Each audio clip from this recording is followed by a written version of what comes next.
हाँ तो स्टूडेंट्स ये रही आपकी स्किल असेसमेंट एक्सरसाइज 2.11 जिसमें वो कहता है कि फाइंड करें transfer function g of s is equal to theta L S over ये एस। फिर से वही देखें कंडीशन है जैसे हमने एग्जांपल में किया था कि थीटा एल को निकालना है, जबकि हम मोटर के थीटा को निकालेंगे। फार्मूला मोटर का लगेगा लेकिन बाद में थीटा एल को निकाल लिया जाएगा रिफ्लेक्शन की मदद से। ठीक है, तो आपको इंशाल्लाह इसकी भी समझ आएगी। ये काफ़ी इंपॉर्टेंट है बच्चों, इसमें आपको ना ग्राफ नहीं दिया गया, इक्वेशन दी गई है। इक्वेशन की मदद से आप यहाँ पे वैल्यूज़ निकालेंगे। देखें सबसे पहली बात बच्चों, आपको यहाँ पे मोटर का इक्वेशन पता होना चाहिए। यहाँ पे देखें थीटा एम मेंशन नहीं है, हम आपने ना मेंशन कर देना ऐसे, कोई भी डायरेक्शन दे दो, ज़रूरी नहीं है। थीटा एम ऑफ टी ये मैंने खुद से मेंशन किया है।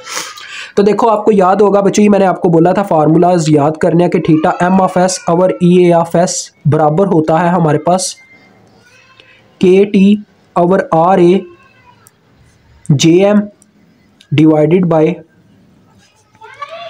S square plus 1 over J M S into D M plus K T K B over R A. देखो मुझे सारा फार्मूला याद है अभी तक, तो आप भी कर सकते हो यार, कोई इतना मुश्किल नहीं है ये।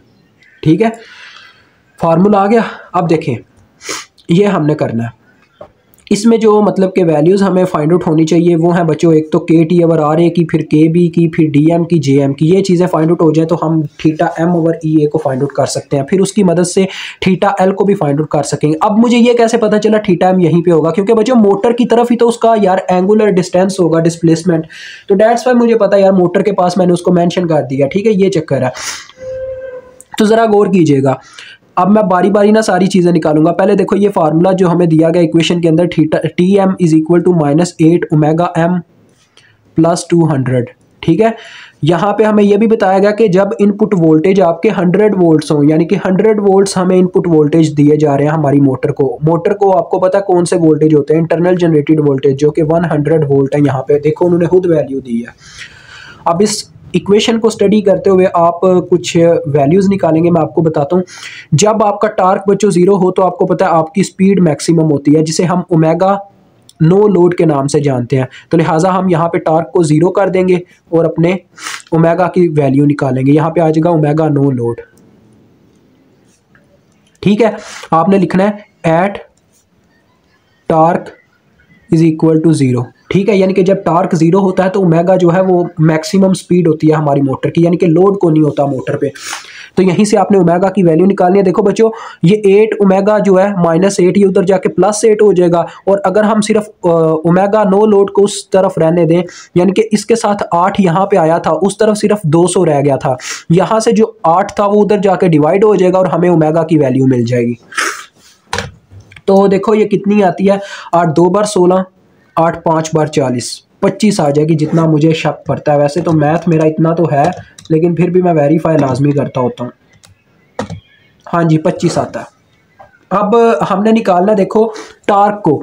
तो देखो बच्चों टार्क उस वक्त मैक्सिमम होता है, यहीं पे इसके सामने देखो, अब मैं कंडीशन लगाने लगूँ, टार्क उस वक्त मैक्सिमम होता है, टार्क मैक्सिमम को कहते होते हैं टार्क स्टाल। ठीक है, जब स्पीड ऑफ मोटर 0 हो, यानी कि बहुत ज़्यादा लोड डाल दिया गया हो मोटर पे, तो मोटर बिल्कुल स्टॉप होने पे आ गई होती है, तो उस वक्त स्पीड ऑफ मोटर 0 हो जाती है। ठीक है, तो स्पीड ऑफ मोटर 0 होगी तो -8 × 0 ये पूरी टर्म 0, और इसका मतलब इसकी वैल्यू 200 आ जाएगी। और आपको पता होना चाहिए इसका यूनिट न्यूटन मीटर होता है। ये आपने आगे मेंशन करना है at omega is equal to 0। ठीक है, उसके बाद जी अब ये फंक्शन निकालना, ये पैरामीटर निकालना क्यों ज़रूरी था, क्योंकि हमें के बी और K T over R A find out करना है। क्योंकि के टी ओवर आर ए का फार्मूला था हमारे पास बच्चों, मैंने आपको सारी चीज़ें बताई हुई हैं। के टी ओवर आर ए का फार्मूला था हमारे पास क्या, torque stall divided by internal generated voltage, यानी कि ई ए, स्मॉल ई ए बोलो यार, यहाँ इससे इस तरह से मेंशन करो, ए की बात है। तो देखो क्या है जी, टार्क स्टाल की अभी अभी आपने वैल्यू निकाली है, 200 है आपके पास और वो 100 है, इसका मतलब इनकी वैल्यू तो 2 आ गई। दूसरी तरफ हमने के बी की वैल्यू निकालनी है। के बी का फार्मूला था हमारे पास बच्चों E A divided by omega no load. E A की कितनी वैल्यू है 100 और ओमेगा नो लोड की कितनी आई है 25, तो ये आ गई इसकी 4 वैल्यू। ठीक है, 2 पैरामीटर्स तो डन हो गए। अब क्वेश्चन के अंदर देखो क्या क्या चीज़ें, मतलब फार्मूले के अंदर देखो आपको क्या क्या चीज़ें अभी तक मतलब के फाइंड आउट करनी ज़रूरी है आपके लिए, JM और DM। बाकी देखो सारा डाटा हमें मिल गया। तो JM का मतलब है बच्चों ओवरऑल जो आपकी बॉडी मतलब आपके फिगर के अंदर इनर्शियाज पाए जा रहे हैं उनका आपने क्या करना है, गियर रेशो में से निकाल के उनको सेटल करना है यहाँ पे। अब देखो मोटर की तरफ सबको रिफ्लेक्ट करवाना है, क्योंकि मोटर का अगर थीटा यहाँ पे एंगुलर डिस्प्लेसमेंट है ना, इसका मतलब मोटर की तरफ हर एक इनर्शिया, हर एक डैम्पर, हर एक चीज़ को यहाँ पे रिफ्लेक्ट करवाया गया है। तो JA ये ऐसे ही है, यानी कि यार सबको गुजरात लेके आना है। तो एक चीज़ ऑलरेडी गुजरात में ही है, एक बंदा ऑलरेडी गुजरात में है, उसके साथ तो कोई मतलब उसको कोई किराया वगैरह नहीं देना पड़ेगा, वो एज इट एज आ जाएगा JA, ठीक है। प्लस अब देखो और कौन सा इनर्शिया जिसने यहाँ पे आना है, यानी और कौन सा बंदा जिसने यहाँ पे आना है, वो है अपना JL, यानी अपना अहमद हसन भाई हैं जिन्होंने सियालकोट से गुजरात आना है, ठीक है। तो ये यहाँ से अब गुजरात आने वाले हैं। देखें इनको कौन कौन से टूल प्लाजे में से गुजरना पड़ेगा, पैसे देने पड़ेंगे। देखो यहाँ से ये चलना स्टार्ट करते हैं। पहले देखो बच्चों ये JL जो है यानी ये रिफ्लेक्ट होगा यहाँ पे, जिस तरफ रिफ्लेक्ट होता है वो वाली टर्न रेशो ऊपर आती होती है। तो ये रिफ्लेक्ट होगा पहले यहाँ पे, यानी ये सियालकोट से पहले पहुंचा वजीराबाद यानी वजीराबाद पहुंचा तो इसको कौन सी टर्न रेशो का सामना करना पड़ा, N3 पे पहुंचा तो N3 ऊपर आएगा और बटे में इसकी अपनी टर्न रेशो आएगी। यानी जहां से ये आता है वो टर्न रेशो नीचे होती है और जहां पे जाता है वो ऊपर होती है। ये नॉमिनेटर और डिनोमिनेटर इस तरह से तय होता है, ये मैंने आपको पहले ही समझाया हुआ है। उसके बाद यहाँ पे आ गया, पहुंचना तो इसको जाना गुजरात है, अभी तो ये वजीराबाद आया, फिर आगे बढ़ता है यहाँ पे आता है। अब यहाँ पे इसको फिर से एक टूल प्लाजे में से गुजरना पड़ता है, ये चला गया यहाँ पे। अब ये जहाँ पे गया वो वाली टर्न रेशो ऊपर और जहाँ से गया वो वाली टर्न रेशो नीचे, यानी कि N1 ऊपर और N2 नीचे। होल का आ गया स्केयर और साथ में वो बंदा आ गया, यानी कि अपना अहमद हसन भैया आ गए जो जा रहे थे। बस यही एक बंदा था जो हमने गुजरात पहुँचाना था। वैल्यूज पुट करो, इनको सॉल्व करो। देखो JA की वैल्यू 1 है, प्लस N3 की वैल्यू कितनी है बच्चों 25, N1 की वैल्यू कितनी है 20, N4 की वैल्यू कितनी है 100 और N2 की वैल्यू वो भी 100 ही है। होल का स्केयर मल्टीप्लाई विद 400, ये आपके सामने JL की वैल्यू है। अब देखते हैं ये कितनी आती है, मुझे कैलकुलेट कर लेने दें। तो हाँ तो बच्चों ये पूरा का पूरा 1 बन रहा है, पूरी कैलकुलेशन के बाद ये 1 बन रहा है। 1 + 1 करेंगे तो ये 2 आ जाएगा, 2 kg मीटर स्क्वायर, ठीक है जी। ये मेरे पास JM आ गया। अब हमने निकालना है DM को, यही एक पैरामीटर रह गया। DM देखो एक बंदा वहीं पे है DA यानी कह लो ये एक बंदा ऑलरेडी वहीं पे है, यानी कि अपना क्या कहते हैं अपने कासिम भाई वहीं पे बैठे हुए हैं DA। और अब ये सियालकोट की बात छोड़ते हैं, गुजरांवाले की तरफ चलते हैं। अब हमारे कह लो कि हंजला भाई आने लगे हैं गुजरांवाले से यहाँ पे, ठीक है। तो ये बैठे हुए हैं अपने हंजला भाई DL के नाम से।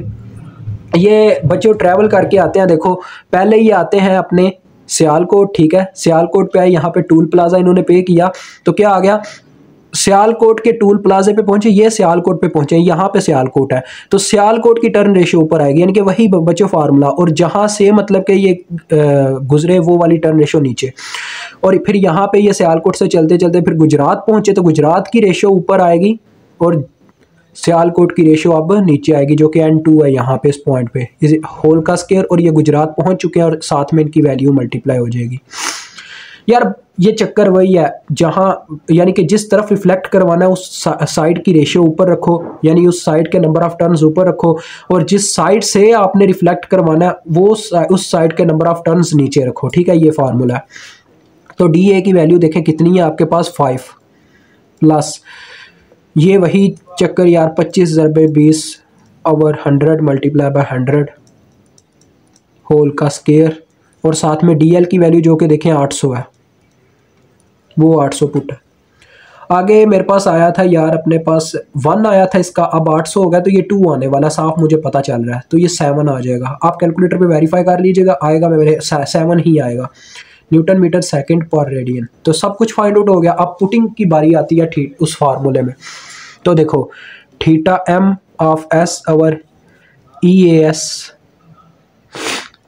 Is equal to KT over RA बच्चों कितना आया 2, तो ये 2 पुट हो गया मल्टीप्लाई बाय 1/JM रह गया, 1/JM का वैल्यू, JM का वैल्यू कितना वो भी 2 ही है, ओके हो गया। बटे में आ जाए s का स्केयर प्लस 1/jm। 1/jm की वैल्यू कितनी है 2, तो ये 2 पुट हुआ और साथ में s इंटू अब dm की वैल्यू जो कि 7 है प्लस kt/ra की वैल्यू, kt/ra की कितनी वैल्यू है 2 और साथ में देखो kb की वैल्यू 4 आई थी, तो ये मैंने पुट कर दी। ठीक है जी, अब देखें 2 से गया, उसके बाद ऊपर 1 ही रह गया। ठीक है, इतना तो नज़र आ रहा है, नीचे रह गया देखो s का स्क्वायर।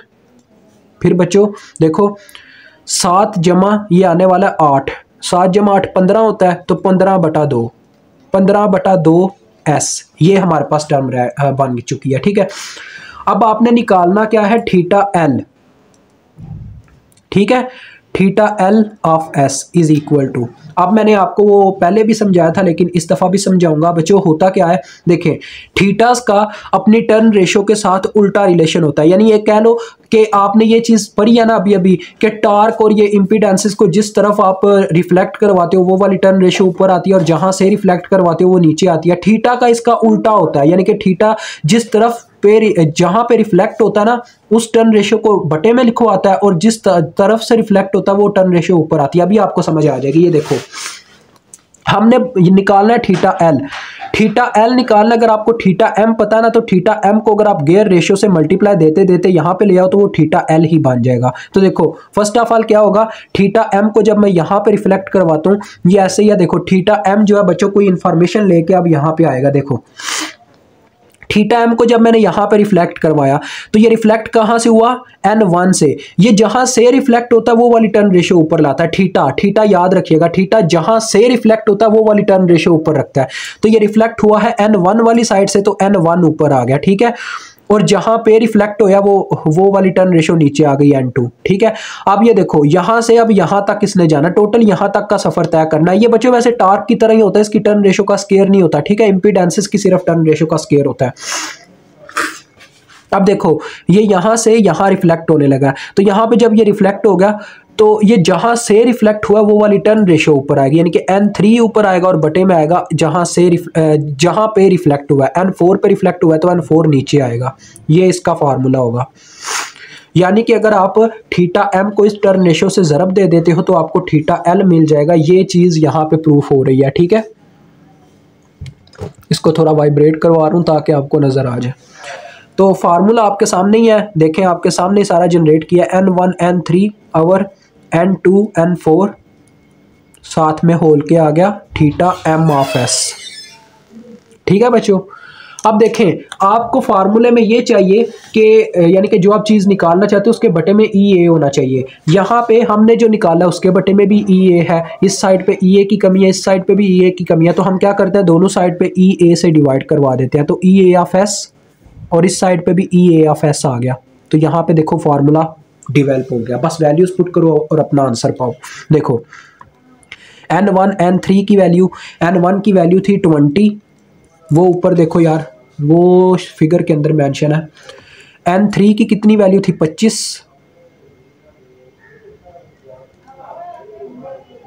उसके बाद